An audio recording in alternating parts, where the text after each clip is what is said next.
पप्पू यादव को देखने वाले जो दुनिया में सोशल मीडिया पर लोग हैं, नरेंद्र मोदी जी से कई अरब गुना ज्यादा। पहले आप इसको समझो। हम जब ट्वीट करते हैं तो नरेंद्र मोदी जी से कई गुना ज्यादा रिट्वीट होता है। उसको आप देख लीजिए ना। एक समस्या है नेताओं की। नेता बड़ी कमीना होता है, दुष्ट होते हैं, हरामी होते हैं। ये भगवान की समस्या नहीं। बीजेपी सबसे बड़ी पार्टी अपने को कहती है। यूपी में संजय निषाद, पटेल 10 पार्टी को चुन करके चलते हैं। अभी पूछिएगा पैसा कहाँ से लाते हैं बांटने के लिए। अरे पागल आदमी, सब लूटता है तो उससे ना पूछिए। हम तो डकैती करके लाते हैं तो बांट देते हैं। जो लूटता है उसको काहे ना पूछते हैं। राजनीति का मतलब क्या है जानते हैं? दोगलई, तेगलई। जो जितना बड़ा उतना बड़ा पॉलिटिशियन। हम भी दो करेंगे, मुख्यमंत्री बन जाएंगे। अब हम दो नहीं कर पाए, इसीलिए हम सक्सेसर नहीं हो पाए। जिस बोकारो को कंप्लीट आर्थिक रूप से बड़े लेवल पर देखा जाता था, वह बोकारो वर्तमान समय में हालात सरकार की नाइंसाफी के कारण बहुत बुरे स्थिति में। एक बार बोकारो को बड़े लेवल पर संघर्ष करने की जरूरत है, क्योंकि बोकारो के युवाओं के लिए, बोकारो में जो लोग रह रहे हैं, काम कर रहे हैं, उन गरीबों के लिए, खास तौर पर झारखंड का बंटवारा जिन कारणों से हुआ था, उसमें भूमिका थी कि हम झारखंड के मिनरल्स पर किसी का आधिपत्य नहीं होने दें। आज भी झारखंड के मिनरल्स पर, माइंस पर, सारी चीज़ों पर अदानी का, अंबानी का, टाटा का, सबका आधिपत्य है। झारखंड को बनाने में जिसकी भूमिका रही, बिरसा मुंडा भगवान से लेकर के जिस किसी ने भी आज तक झारखंड और आदिवासी की आर्थिक, सांस्कृतिक, शैक्षणिक चेतना की बात किया, हम दिनों दिन जो सबसे गरीब इस दुनिया में एक वर्ग है, वो है ST SC, उसमें आदिवासी सबसे निचले स्थान पर है। हमने कभी उसकी शैक्षणिक, आर्थिक, स्वास्थ्य की, उनकी सामाजिक और राजनीतिक विरासत की सही तरीके से बात हम नहीं कर पाए। हम सिर्फ इस्तेमाल हुए हैं। इसीलिए झारखंड बगल में चूंकि आनंद मार्ग का एक बड़ा धर्म महासम्मेलन होता है, जिसमें देश और दुनिया के लोग आते हैं, जिस पर प्राउड इकोनॉमिकल कैसे हम बिहार और भारत से नफरत का आधार खत्म करें, भारत को हम आर्थिक साम्राज्य की बात कायम कर पाए। भारत क्यों आर्थिक रूप से गुलाम होता जा रहा है, हम डॉलर के रूप में ख़त्म होते जा रहे हैं, हमारी इकोनॉमी सस्टेन नहीं कर रही है, हमारी फार्मर्स की स्थिति बहुत बुरी है। 900 फार्मर्स की कुर्बानी के बाद हम अभी तक सरकार के वादा के मुताबिक भी सरकार बन गई, 3 स्टेट में गवर्नमेंट हो गई, झारखंड, यूपी में। उसके बाद सरकार ने कंप्लीट रूप से किसान के साथ वादा किए गए मुताबिक अभी तक उस पर कार्रवाई नहीं किया। इसी तरह यह सरकार नोटबंदी के सवाल पर चुप्पी लादी हुआ कि नोटबंदी से बेनिफिट किसको मिला। नोटबंदी की जांच सुप्रीम कोर्ट के 3 जज के साथ मैं चाहता हूं कि नोटबंदी से सबसे ज़्यादा घोटाला दुनिया में नोटबंदी की हुई, उसकी जांच होनी चाहिए पूरे कंट्री में, दुनिया में, कि किसको फ़ायदा हुआ, किसको घाटा हुआ। उसी तरह इनकी जो भी प्रायोजन पॉलिसी थी, जिसमें GST भी है, GST से महिलाओं पर और मिडिल क्लास और फार्मर्स पर कितना बुरा असर पड़ा, मिडिल क्लास के व्यापारियों पर कितना असर पड़ा, ये सबसे महत्वपूर्ण है।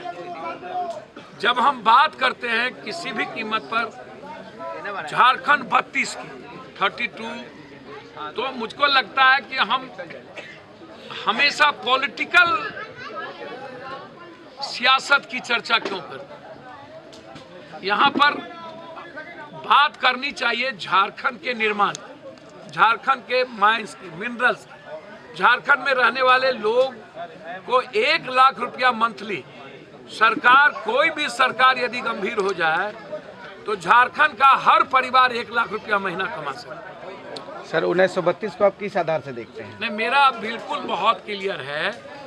आप देखिए, कोई भी चीज़ एक ऐसे समझिए, पॉलिसी चेंज की जा सकती है समय समय पर। जो लोकसभा और विधानसभा बनता है, वो जब हम कोई नियम और कानून पॉलिसी बनाते हैं और जब वो पॉलिसी हम बहुत लंबे समय तक सस्टेन नहीं कर पाते हैं और उसका आधार हमारे समाज के लिए और हमारे स्टेट और कंट्री के लिए नहीं हो पाता है, तब उस पॉलिसी को थोड़ा हम एडॉप्ट करते हैं, नई इंटरप्रिटेशन करते हैं, हम उसको नए तरीके से लाते हैं। इसका ये मतलब नहीं है कि हमेशा झारखंड को राजनीतिक रोटी सेका जाए, राजनीतिक रूप से इस्तेमाल किया जाए। बिहार झारखंड कंप्लीट रूप से माँ और मौसी का रिश्ता है, कंप्लीट रूप से मिट्टी रोटी बेटी खून का रिश्ता है।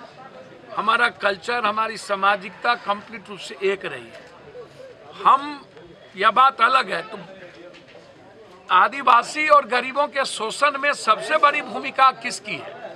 नेताओं की और पूंजीपति की। हम उस पॉलिसी को चेंज करेंगे ना, इसमें बिहार या बाहर के लोग यहाँ आकर के जो रह रहे, कोई भी जो लोग रहता है, एक संविधान के हम लोग हैं, कंट्री हैं, उसमें आप दो तरह के कानून, आप स्टेट का अपना एक कानून होता है। स्टेट ने एक पॉलिसी बनाया, उस पॉलिसी में स्टेट को कभी कभी अमेंडमेंट लाना पड़ता है।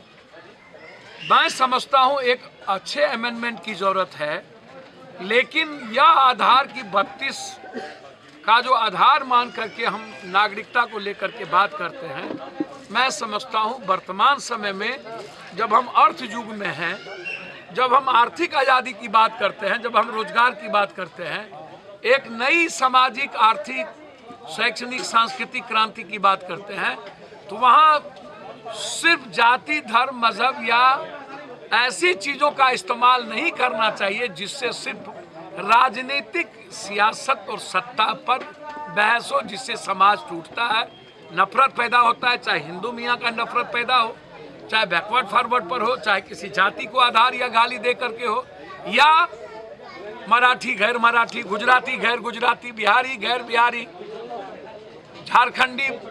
अब झारखंड के कौन लोग हैं मूल वासी और बाहरी वासी?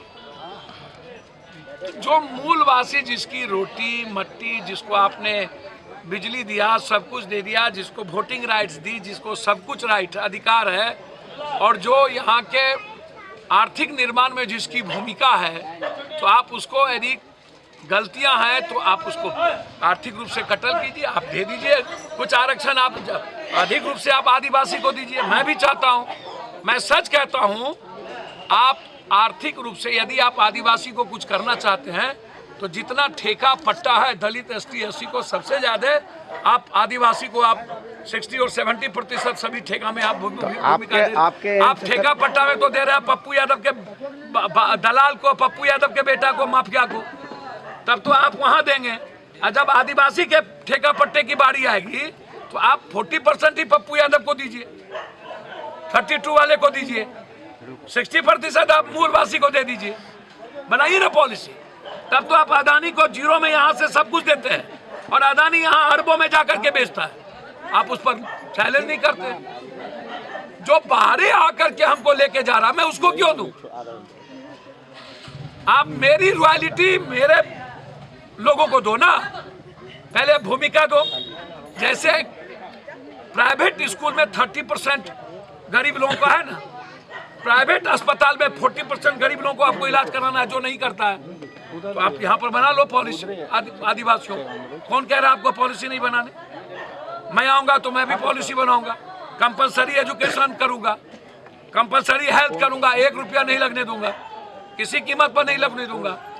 जितने गरीब लोग हैं, चाहे जिस जाति का होगा, हम किसी भी कीमत पर एजुकेशन को फ्री करेंगे, हेल्थ को फ्री करेंगे। Cancer, kidney, brain tumour, heart, संक्रमण बीमारी जिसमें 50,000 से ज्यादा रुपया लगेगा, उसमें पप्पू यादव जांच और दवाई उसके इलाज को नहीं करेगा। आप कर दो, क्या दिक्कत है?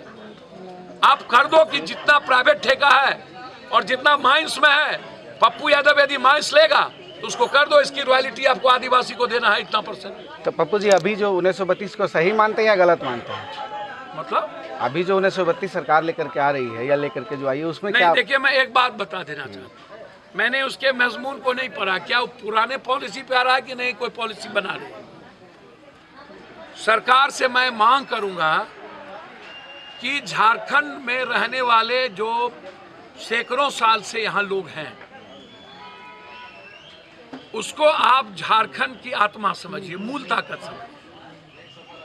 आप आदिवासियों के डेवलपमेंट और झारखंड के मूलवासी के डेवलपमेंट के लिए आप आरक्षण पर कर दीजिए, इतने पंचायत पर कंपलसरी कर दीजिए, यही लोग रहेंगे। आप पंचायत में आरक्षण कर दीजिए, आप सामाजिक आधार पर आरक्षण कर दीजिए, आप बैंकिंग के पैसे पर कर दीजिए हिस्सेदारी, आप माइंस में कर दीजिए हिस्सेदारी, आप ठेका पट्टा में कर दीजिए हिस्सेदारी, आप नौकरी में कर दीजिए हिस्सेदारी। कि हम पहले आदिवासी के इतने बच्चों को या इतने आदिवासी को नौकरी, हमारा मूल ताकत होगा, आप करिए। लेकिन कंप्लीट रूप से आप 32 को एक्ट मान करके कि हमें आधार ही नहीं है यहाँ रहने का, हमारी जमीन है, हमारा सब कुछ है, उसके बाद हमें भागना पड़े, तो मैं समझता हूँ ये पॉलिसी कहीं से भी सही नहीं है। मैं ऐसी पॉलिसी का जो झारखंड छोड़ने पर मजबूर कर दे हमारे ही घर में, हमें वैचारिक रूप से जमकर इसका विरोध करना चाहिए। हमें जो बाहरी लोग जिसे कहा जाता है, जो यहाँ आकर के झारखंड बनाने में कोई कसर कुर्बानी देने में कोई कमी नहीं रखी है। जब शिबू सोरेन जी, गुरुजी या और कोई जब झारखंड के बंटवारे की बात हो रही थी, तो उसमें इंटायर बिहार के लोग जो यहाँ थे वो भी झारखंड निर्माण की बात कर रहे थे। उन्होंने भी कुर्बानी दी, उन्होंने भी जाने दी है। आदिवासी से ज्यादा जान देने वाले लगभग लोग आप उठा करके देख लीजिए, जब झारखंड निर्माण की बात हो रही थी तो बाहरी लोग भी थे। तो आज उसका मूल ताकत ऐसा नहीं है। मैं फिर कह रहा हूं कि मैं पक्ष में हूं कि यदि आप नौकरी की बात करते हैं तो उसमें आदिवासी को पहले लाइए और मूलवासी को पहले लाइए। आप प्राइवेट में पहले लाइए, आप पंचायती राज में पहले लाइए, आप परसेंटेज कर दीजिए हमसे ज्यादा, कोई दिक्कत नहीं है, उनको भरना चाहिए। जब हम पिछड़े और अत्यंत पिछड़ों के आरक्षण के लिए बात कर रहे हैं तो हम क्यों नहीं झारखंड के मूलवासी के लिए बात करें? पप्पू जी, कहीं न कहीं विरोधियों का आरोप है कि आप अमित शाह के लिए काम करते हैं। विरोधियों का आरोप है कि आप बीजेपी के लिए काम करते हैं, बीजेपी के लिए ये करते हैं। मतलब सबसे ज्यादा वर्ल्ड में नरेंद्र मोदी को चैलेंज किसने किया? मुलायम सिंह ने एनआरसी में एक दिन निकला था, लालू यादव जी निकले थे। यदि एनआरसी में सबसे ज्यादा कोई निकला तो उसका नाम पप्पू यादव। ब्रिटिश बानों के खिलाफ सबसे ज्यादा लड़ाई लड़ी, सबसे ज्यादा। हम अरविंद केजरीवाल गणेश और लक्ष्मी की पूजा करने के लिए पैदा नहीं हुए। गणेश और लक्ष्मी मेरे जीवन में। हम यदि नोट पर कल महात्मा गांधी के साथ किसी को खड़ा करना पड़ेगा तो हम भगत सिंह और सुभाष चंद्र बोस की तस्वीर लगाने की बात करेंगे। हम बात करेंगे पेरियार और कबीर की, हम बात करेंगे बुद्ध की, हम बात करेंगे उसकी जिसने भारत की इकोनॉमी की बात की थी। हम कोई भगवान की बात करने के लिए यहाँ बैठे नहीं हैं। हम अरविंद केजरीवाल नहीं है। जब दलित का बलात्कार हुआ था तो अरविंद केजरीवाल नहीं निकले। पूरा दिल्ली में दंगा हुआ था तो अकेला पप्पू यादव मंदिर और मस्जिद में 5-5 लाख रुपया, सारे मस्जिद और मंदिर टूटे थे तो 5-5 लाख रुपया हम दिए। हम 350 एनआरसी में हमने सभा की। एक दिन कोई भारत का नहीं निकला, एक दिन अरविंद केजरीवाल नहीं निकले। और यदि बीजेपी के पॉलिसी का सबसे ज्यादा कोई विरोध, कोरोना का सबसे ज्यादा कोई विरोध, नोटबंदी का सबसे ज्यादा कोई विरोध किया इस हिंदुस्तान में, तो सदन के भीतर सिर्फ पप्पू यादव ने। आप मेरा ट्वीट देखा कीजिए। सर, ना मुझे पैसा चाहिए ना छोड़ी, सुनिए इधर, ना औरत, गलतफहमी में न रहिए, ना जात ना धर्म ना मजहब। जिनको ऐसो आराम की जिंदगी चाहिए ना उनसे पूछिए, जो लुटेरे लोग हैं उनसे पूछिए। पप्पू यादव देने वाले लोग, हम लेने वाले में से नहीं हैं। हम जब भी झारखंड आए हैं और जहां बड़ी घटना घटी है, मर्डर हुआ है, हम दे के गए।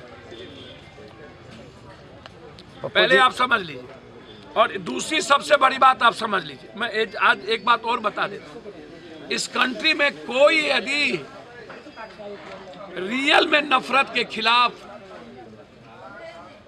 और नरेंद्र मोदी जी की जितनी पॉलिसी, जीएसटी, नोटबंदी से लेके रोजगार 2 करोड़ हर साल, या ब्लैक मनी या 15 लाख रुपया, जितनी भी नरेंद्र मोदी जी की इमोशनल ब्लैकमेलिंग हुई, जैसे मैंने अभी एक बात कही, प्रज्ञा ठाकुर ने जो जिस शब्द का प्रयोग किया, मैंने स्पष्ट कहा कि लव जिहाद सबसे ज्यादा बड़े लोगों के घर में, नेताओं के घर में। जितना हिंदुस्तान का बड़ा लोग है, हिंदुस्तान की सही सुनता है पारसी। जब जापान हमला किया था और सबसे ज्यादा पारसी ने काला पानी जब हुआ था, तो वो भारत में बिहार भी थे और भारत के लोग थे। लेकिन हमारी सही सुनता यह है कि हमने पारसी को सबसे पहले जगह, भारत हम उसको कहते हैं। दूसरी सबसे बड़ी बात, जितने नेता हैं उनकी शादी पारसी के घर में, उनकी शादी मुसलमानों के घर में, उनकी शादी दलितों के घर में। अभी बगल में अशोक चौधरी की बेटी की शादी बिहार में कुणाल जी के घर में, कोई चर्चा क्यों नहीं होती? जब अदित पंचोली की बेटा और एक मुस्लिम लड़की के साथ मर गया था, तब तो हिंदू मुसलमान नहीं हुआ। अभी आप एक मुस्लिम लड़की और एक हिंदू लड़का है तो आप हिंदू मुसलमान कर देते। व्यक्ति का सवाल है ना। मैं आपसे बहुत क्लियर पूछना चाहता हूं कि प्रज्ञा ठाकुर को ज्ञान नहीं है, संविधान का लिया है, और हमेशा ऐसे लोग सेंसेशन और इमोशनल ब्लैकमेलिंग करता है। हमाम में सब नंगे हैं, आप हमें ज्ञान ना दें। मैं ऐसे लोगों को, प्रज्ञा ठाकुर टाइप के, कंगना रंगना चखना, प्रज्ञा ठाकुर, इन लोगों के बारे में हम सब जानते हैं। ये लोग जहर हैं, जहर। ये लोग अणुबम है, परमाणु बम है, इंसानियत के लिए खतरा है। इन लोगों की लोकसभा की सदस्यता, संवैधानिक दायित्व, जो चीज़ इन लोगों को मौलिक राइट मिला हुआ है, खत्म होना चाहिए सुप्रीम कोर्ट के द्वारा। जो समाज में जाति पर आधारित और मजहबी आधारित धार्मिक और स्वतंत्रता की अभिव्यक्ति की आज़ादी पर पाबंद करता है, ऐसे लोगों को चुनाव लड़ने से और सुविधाओं से वंचित करना चाहिए किसी भी कीमत।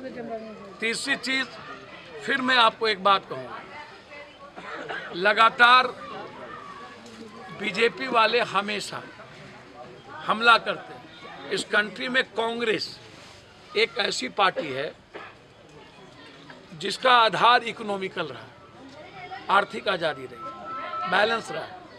नरेंद्र मोदी और अमित शाह जी से मैं एक बड़ा नेक सलाह दूंगा। मनमोहन सिंह जब दूसरे बार आए थे तो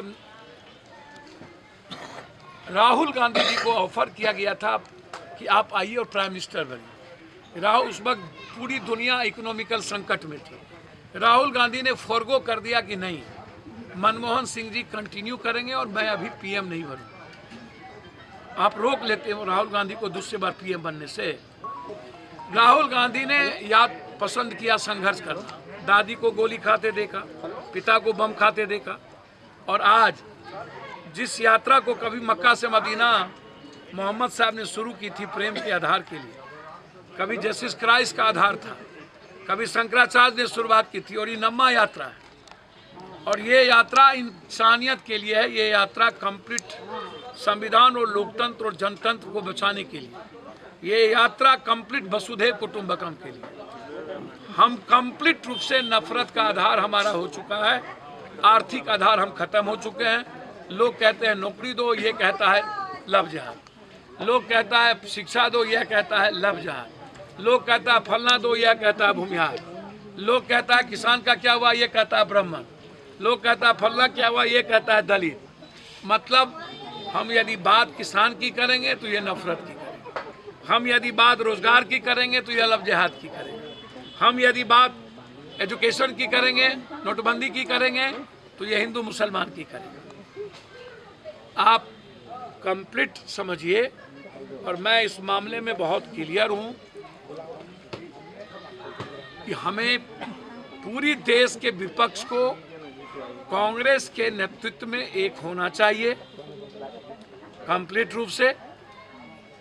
2024 हमें सबसे पहले नफरत के आधार को खत्म कर प्रेम के आधार को चुनने के लिए तभी हम आर्थिक आज़ादी और विकास की बात कर पाएंगे, तभी हम समाज और राष्ट्र निर्माण की बात कर पाएंगे, तभी हम विश्व को संदेश दे पाएंगे और तभी हम दुनिया का नंबर 1। जब तक मेरा आधार नफरत का, हिंदू मुसलमान का, जाति का, भूमिहार का, मराठी का, गुजराती का, हिंदी पट्टी का, बाहरी पट्टी का होगा, तब तक हम भारत नजरिया से नीचे रहेगा। तब तक भारत भूख में पाकिस्तान और बांग्लादेश से नीचे रहेगा। हमारी डॉलर 83 पार रहेगी, हमारी इकोनॉमी कोलैप्स कर जाएगा, हमारे फार्मर्स आत्महत्या करेंगे और हमारा यूथ कोलैप्स कर जाएगा हिंदुस्तान का। इसलिए हमें मिलकर लड़ने की ज़रूरत है। हमें स्टेट की राजनीति 32, 33, 34 में नहीं फंसनी चाहिए।